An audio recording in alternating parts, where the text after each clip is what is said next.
Pandemi COVID-19 telah memacu untuk berubah mengembangkan cara-cara baru, meninggalkan kebiasaan lama yang tidak relevan dan menerobos ketidakmungkinan.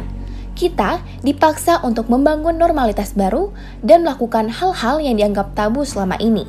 Memakai masker, menjaga jarak, tidak bersalaman, dan tidak membuat keramaian merupakan kebiasaan baru yang dulu dianggap tabu, namun sekarang harus dilakukan.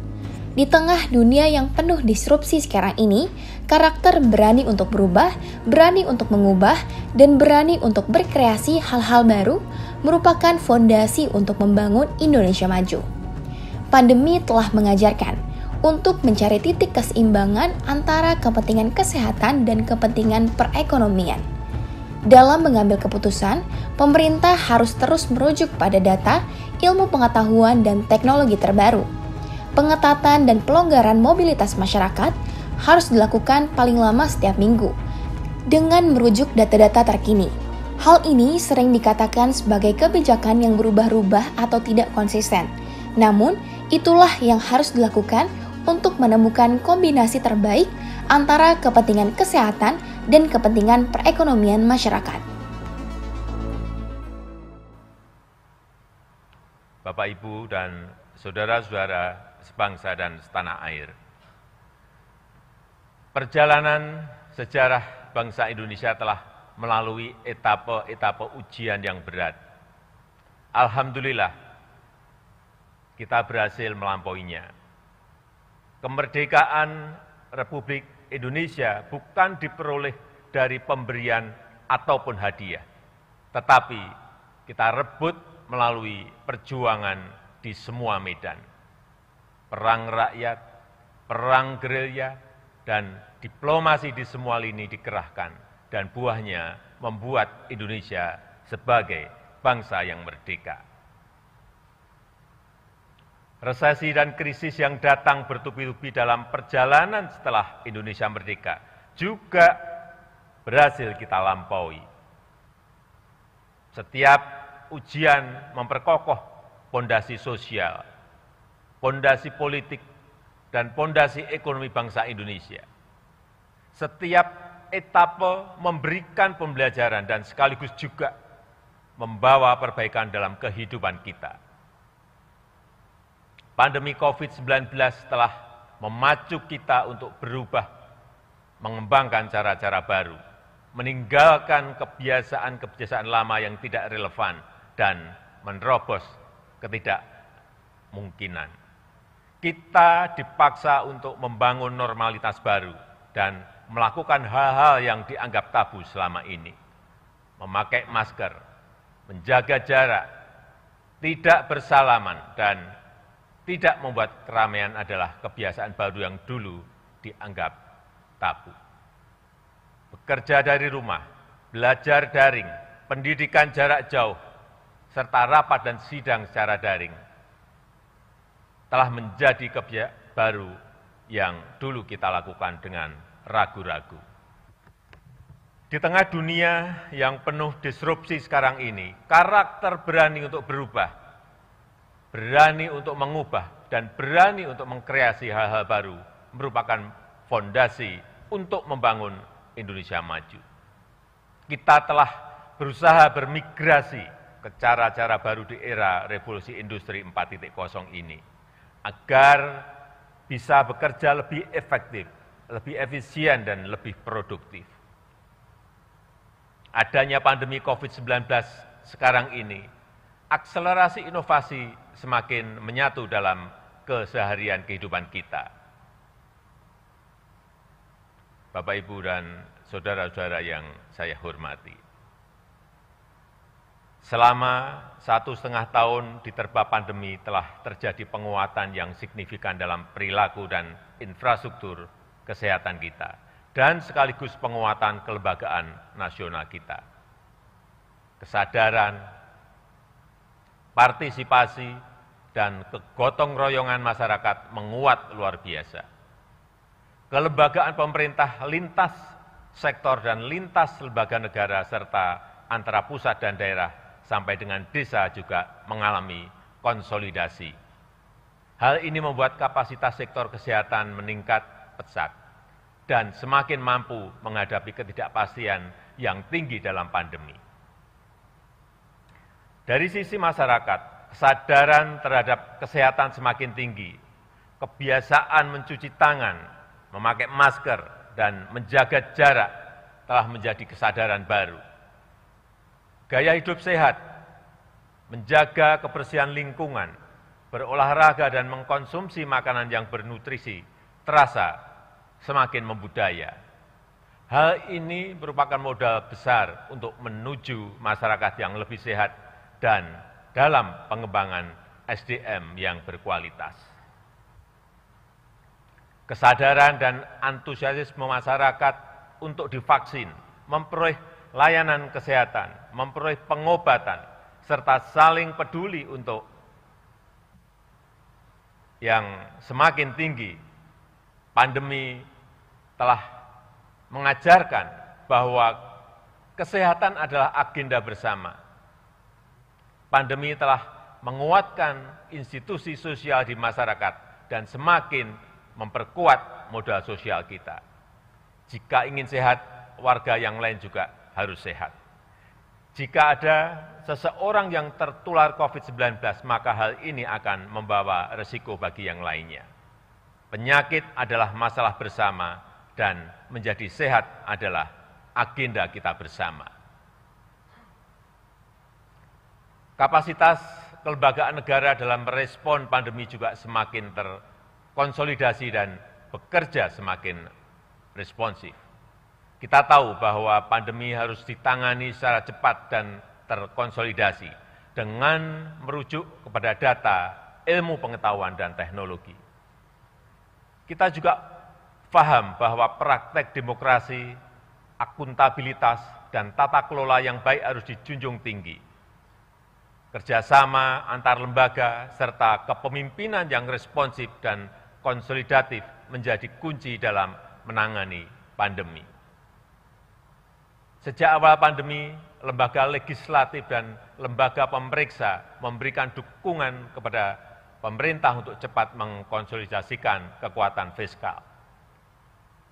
TNI, Polri, dan birokrasi dari tingkat nasional sampai ke tingkat desa terus bahu-membahu dalam melakukan pendisiplinan protokol kesehatan, 3T, termasuk vaksinasi dan penyiapan fasilitas isolasi terpusat. Hampir semua Forkompinda bergerak terpadu dalam mengatasi permasalahan kesehatan dan perekonomian. Manajemen lapangan dalam testing, tracing, dan treatment, serta vaksinasi telah mengasah kepemimpinan di semua level pemerintahan. Saya yakin kapasitas respon kita dalam menghadapi ketidakpastian di bidang kesehatan dan di bidang-bidang lain juga semakin baik dan semakin kokoh. Penyediaan layanan kesehatan oleh pemerintah maupun swasta juga mengalami peningkatan yang menggembirakan.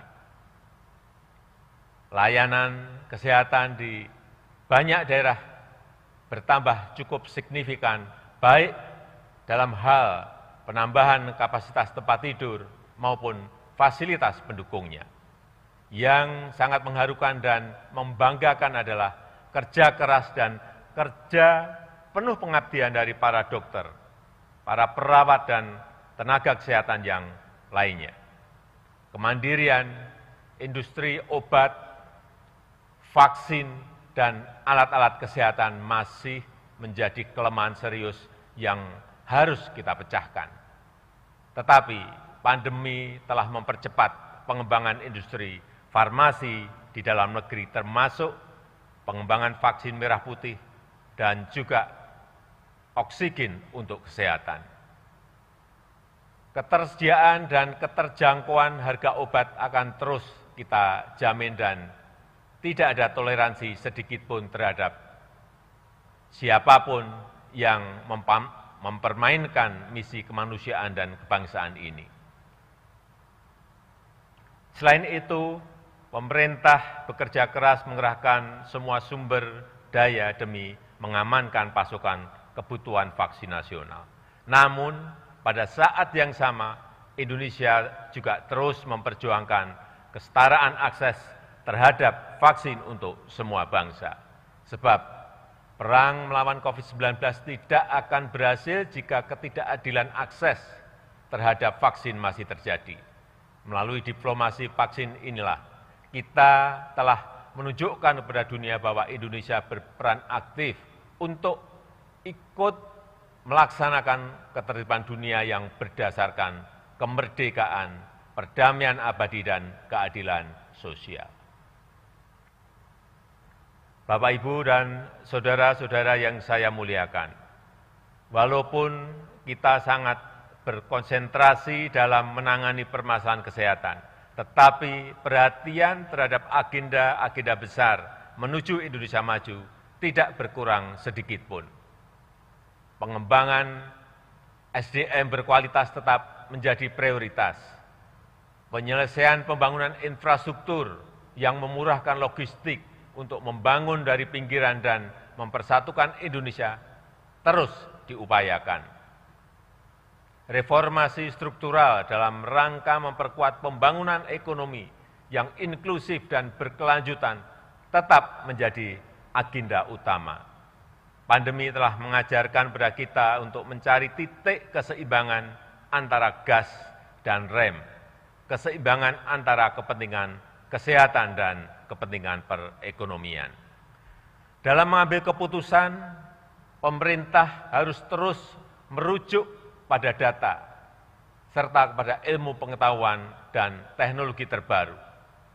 Pemerintah harus tanggap terhadap perubahan keadaan dari hari ke hari secara cermat.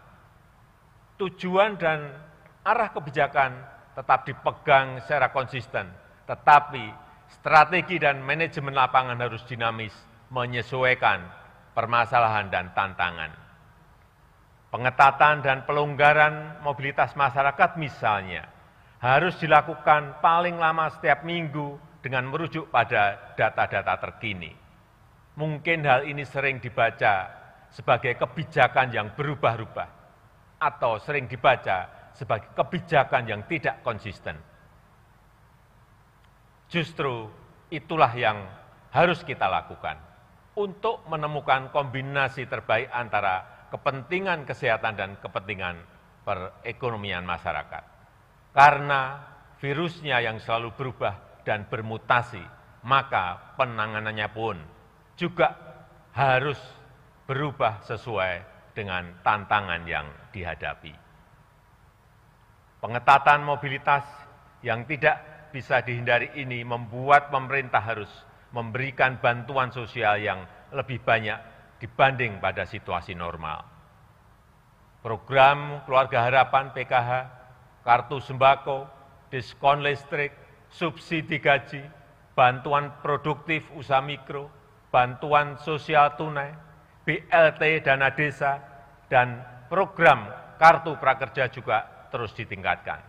Subsidi kuota internet untuk daerah-daerah PPKM juga semaksimal mungkin diberikan kepada tenaga kependidikan, murid, mahasiswa, guru, dan dosen. Yang lebih utama dan merupakan solusi perekonomian yang berkelanjutan, pemerintah memastikan agar masyarakat bisa memperoleh pekerjaan yang layak dan mendongkrak perekonomian nasional. Pandemi memang telah banyak menghambat laju pertumbuhan ekonomi, tetapi pandemi tidak boleh menghambat proses reformasi struktural perekonomian kita. Struktur ekonomi kita yang selama ini lebih dari 55%-nya dikontribusikan oleh konsumsi rumah tangga, harus terus kita alihkan menjadi lebih produktif dengan mendorong hilirisasi, mendorong investasi, dan mendorong ekspor. Fokus pemerintah adalah menciptakan sebanyak mungkin lapangan kerja baru yang berkualitas. Implementasi Undang-Undang Cipta Kerja terus kita percepat. Minggu yang lalu, pemerintah telah meluncurkan OSS, Online Single Submission, yang sangat mempermudah semua level dan jenis usaha, apalagi bagi jenis-jenis usaha yang berisiko rendah. Urusan perizinan, pengurusan insentif, dan pajak bisa dilakukan jauh lebih cepat, lebih transparan, dan lebih mudah. Kesempatan ini harus dimanfaatkan oleh pelaku UMKM untuk mengembangkan usahanya. Pada periode Januari sampai Juni 2021, realisasi investasi Indonesia tidak termasuk sektor hulu migas dan jasa keuangan sedikitnya 442,8 triliun rupiah dengan rincian 51,5% di luar Jawa dan 48,5% di Jawa. Investasi ini menyerap lebih dari 620.000 tenaga kerja Indonesia. Penambahan investasi di bulan-bulan depan kita harapkan bisa memenuhi target 900 triliun rupiah, serta menciptakan lapangan kerja baru dan menggerakkan perekonomian secara signifikan. Perkembangan investasi harus menjadi bagian terintegrasi dengan pertumbuhan ekonomi yang inklusif dan berkeadilan. Peningkatan kelas pengusaha UMKM menjadi agenda utama. Berbagai kemudahan disiapkan untuk menumbuhkan UMKM, termasuk kemitraan strategis dengan perusahaan besar, agar cepat masuk dalam rantai pasok global. Hal ini diharapkan dapat meningkatkan daya saing produk UMKM serta meningkatkan pemerataan dan kemandirian ekonomi masyarakat. Ekosistem investasi dan kolaborasi di dunia usaha ini juga dimaksudkan untuk memperkuat perkembangan ekonomi berbasis inovasi dan teknologi, khususnya ke arah ekonomi hijau, green economy, dan ekonomi biru, blue economy yang berkelanjutan. Perkembangan sektor pangan terus kita upayakan untuk membangun kemandirian pangan, transformasi menuju energi baru terbarukan, serta akselerasi ekonomi berbasis teknologi hijau akan menjadi perubahan penting dalam ekonomi kita. Konsolidasi kekuatan riset nasional terus diupayakan agar sejalan dengan agenda pembangunan nasional. Sinergi dunia pendidikan dengan industri dan pengembangan kewirausahaan terus dipercepat melalui program Merdeka Belajar. Hal ini diharapkan mengakselerasi kualitas SDM nasional sekaligus meningkatkan daya saing industri dan produk dalam negeri. Perluasan akses pasar bagi produk-produk dalam negeri menjadi perhatian serius pemerintah. Program Bangga Buatan Indonesia terus kita gencarkan sembari meningkatkan daya saing produk lokal dalam kompetisi global. Pemerintah terus mendorong pengembangan ekosistem ekonomi digital untuk meningkatkan produktivitas masyarakat. Digitalisasi UMKM yang masuk ke aplikasi perdagangan elektronik, e-commerce, dan lokapasar jumlahnya terus bertambah. Sampai Agustus tahun ini, sudah lebih dari 14 juta UMKM atau 22% dari total UMKM yang sudah bergabung dengan aplikasi perdagangan elektronik e-commerce. Partisipasi dalam ekonomi digital ini sangat penting karena potensinya yang sangat besar dan mempermudah UMKM untuk masuk ke rantai pasok global. Tahun 2020 nilai transaksi perdagangan digital Indonesia mencapai lebih dari 253 triliun rupiah. Nilai ini diperkirakan akan meningkat menjadi 330,7 triliun rupiah di tahun 2021. Bapak, Ibu, dan saudara-saudara sebangsa dan setanah air, pandemi COVID-19 juga memberikan hikmah kepada bangsa Indonesia bahwa krisis menuntut konsolidasi kekuatan negara untuk melayani rakyat, meningkatkan kesejahteraan masyarakat, dan meraih Indonesia maju yang kita cita-citakan. Dukungan semua pihak, utamanya lembaga-lembaga negara, menempati posisi sentral. Kerja cerdas dan sinergitas antar lembaga-lembaga negara menjadi salah satu kunci utama untuk bisa gesit merespon perubahan yang terjadi di masa mendatang. Keseimbangan dan saling kontrol antar lembaga negara sangatlah penting dalam sistem ketatanegaraan kita. Tetapi kerjasama, sinergi, serta kerelaan untuk berbagi beban dan tanggung jawab justru lebih utama dalam menghadapi pandemi ini. Saya mengucapkan terima kasih yang sebesar-besarnya kepada lembaga-lembaga negara, juga kepada Bank Indonesia, Otoritas Jasa Keuangan, Lembaga Penjamin Simpanan, Komisi Pemberantasan Korupsi, dan Ombudsman Republik Indonesia, termasuk Komisi Pemilihan Umum dan Badan Pengawas Pemilihan Umum atas dukungannya yang konsisten dan produktif selama ini. Saya mengapresiasi para anggota MPR RI dengan program 4 pilarnya yang terus konsisten memperkokoh ideologi Pancasila, Undang-Undang Dasar 1945, NKRI, dan Bhinneka Tunggal Ika. Agenda MPR untuk mengkaji substansi dan bentuk hukum pokok-pokok haluan negara juga perlu diapresiasi untuk melandasi pembangunan Indonesia yang berkelanjutan lintas kepemimpinan. Menghadapi pandemi yang membutuhkan penanganan yang luar biasa, DPR RI bersama pemerintah juga telah bekerja keras dan bersinergi untuk membangun fondasi hukum bagi penanganan COVID-19. Selain penanganan masalah kesehatan, DPR bersama pemerintah berhasil menyelesaikan Undang-Undang Cipta Kerja yang merupakan Omnibus Law pertama di Indonesia yang menjadi pilar utama reformasi struktural di negara kita.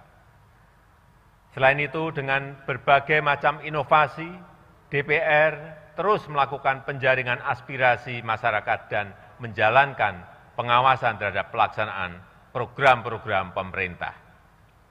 DPD RI juga terlibat aktif dalam pembahasan rancangan undang-undang, termasuk terkait dengan kebijakan anggaran, serta melakukan pengawasan, utamanya terhadap pelayanan publik dan pelaksanaan undang-undang tentang desa. Peran ini memberikan kontribusi dalam ketepatan penanganan pandemi dan sekaligus dalam perbaikan kelembagaan pemerintah daerah ke depan. Di tengah kebutuhan pemerintah untuk bertindak cepat menyelamatkan masyarakat dari pandemi, peran pemeriksaan yang dilakukan oleh BPK RI juga telah dilakukan beberapa penyesuaian. Situasi pandemi bukan situasi normal dan tidak bisa diperiksa dengan standar situasi normal. Yang utama adalah menyelamatkan rakyat. Menyelamatkan rakyat adalah hukum tertinggi dalam bernegara. Inovasi BPK untuk mewujudkan akuntabilitas untuk semua di negara kita patut untuk dihargai. Saya mengapresiasi upaya-upaya BPK untuk memberikan informasi temuan pemeriksaan agar ditindaklanjuti oleh pemerintah baik di pusat maupun di daerah. Walaupun di era pandemi, kecepatan kerja dalam pelayanan peradilan juga tidak bisa ditunda, bahkan harus dipercepat. Proses administrasi dan persidangan perkara di Mahkamah Agung secara elektronik telah mampu mempercepat penanganan perkara. Bahkan dengan adanya aplikasi peradilan elektronik e-court telah mempermudah dan meningkatkan jumlah perkara yang dibawa ke pengadilan. Demikian pula halnya dengan Mahkamah Konstitusi yang juga menggelar persidangan melalui daring. Munculnya banyak permohonan keadilan yang terkait dengan undang-undang dan juga perkara pilkada telah membuat MK mampu menyelesaikan perkara tepat waktu. Keberadaan sistem peradilan berbasis elektronik telah memfasilitasi terselenggaranya layanan publik secara cepat, transparan, dan akuntabel. Komisi Yudisial juga harus tetap produktif di era pandemi, baik dalam seleksi calon hakim agung, menangani laporan masyarakat, pemantauan perkara persidangan, serta pelanggaran kode etik hakim. Dengan kerja keras dan inovasi yang dilakukan, KAY telah berhasil meningkatkan kinerjanya di tengah pandemi COVID-19 ini. Bapak, Ibu, dan saudara-saudara sekalian yang saya hormati, pandemi telah mengingatkan kepada kita untuk peduli kepada sesama. Penyakit yang diderita oleh seseorang akan menjadi penyakit bagi semuanya. Penyelesaian pribadi tidak akan pernah menjadi solusi. Penyelesaian bersama menjadi satu-satunya cara. Dengan budaya yang selalu saling peduli dan saling berbagi, masalah yang berat ini bisa lebih mudah diselesaikan. Mari kita pegang teguh nilai-nilai toleransi, Bhinneka Tunggal Ika, gotong royong, dan Pancasila dalam bermasyarakat, berbangsa, dan bernegara. Kita lewati ujian pandemi dan ujian-ujian lain setelah ini dengan usaha yang teguh, disertai dengan doa pengharapan yang tulus. Kita jaga kesehatan kita, disiplin diri dalam protokol kesehatan, serta saling menjaga dan saling membantu. Tidak ada orang yang bisa aman dari ancaman COVID-19 selama masih ada yang menderitanya. Saya menyadari adanya kepenatan, kejenuhan, kelelahan, kesedihan, dan kesusahan selama pandemi COVID-19 ini. Saya juga menyadari begitu banyak kritikan kepada pemerintah, terutama terhadap hal-hal yang belum bisa kita selesaikan. Kritik yang membangun itu sangat penting dan selalu kita jawab dengan pemenuhan tanggung jawab sebagaimana yang diharapkan rakyat. Terima kasih untuk seluruh anak bangsa yang telah menjadi bagian dari warga negara yang aktif dan terus ikut membangun budaya demokrasi. Indonesia tangguh, Indonesia tumbuh, yang menjadi semboyan bulan kemerdekaan pada tahun ini hanya bisa diraih dengan sikap terbuka dan siap berubah menghadapi dunia yang penuh disrupsi. Indonesia tangguh, Indonesia tumbuh hanya bisa dicapai jika kita semua bahu-membahu dan saling bergandeng tangan dalam satu tujuan. Kita harus tangguh dalam menghadapi pandemi dan berbagi ujian yang akan kita hadapi. Dan kita harus terus tumbuh dalam menggapai cita-cita bangsa. Semoga Allah SWT, Tuhan yang Maha Kuasa, senantiasa meridhoi dan mempermudah upaya bangsa Indonesia dalam meraih Indonesia maju yang kita cita-citakan. Dirgahayu Republik Indonesia, Dirgahayu Negeri Pancasila, Merdeka!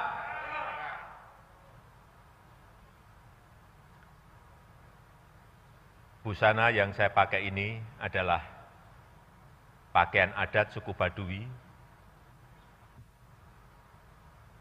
Saya suka karena desainnya yang sederhana, simpel, dan nyaman dipakai. Saya juga ingin mengucapkan terima kasih pada Pak Jaro Saija, Tetua Adat Masyarakat Baduy, yang telah menyiapkan baju adat ini. Terima kasih. Wassalamualaikum warahmatullahi wabarakatuh. Om Santi Santi Santi Om. Namo Buddhaya. Salam kebajikan.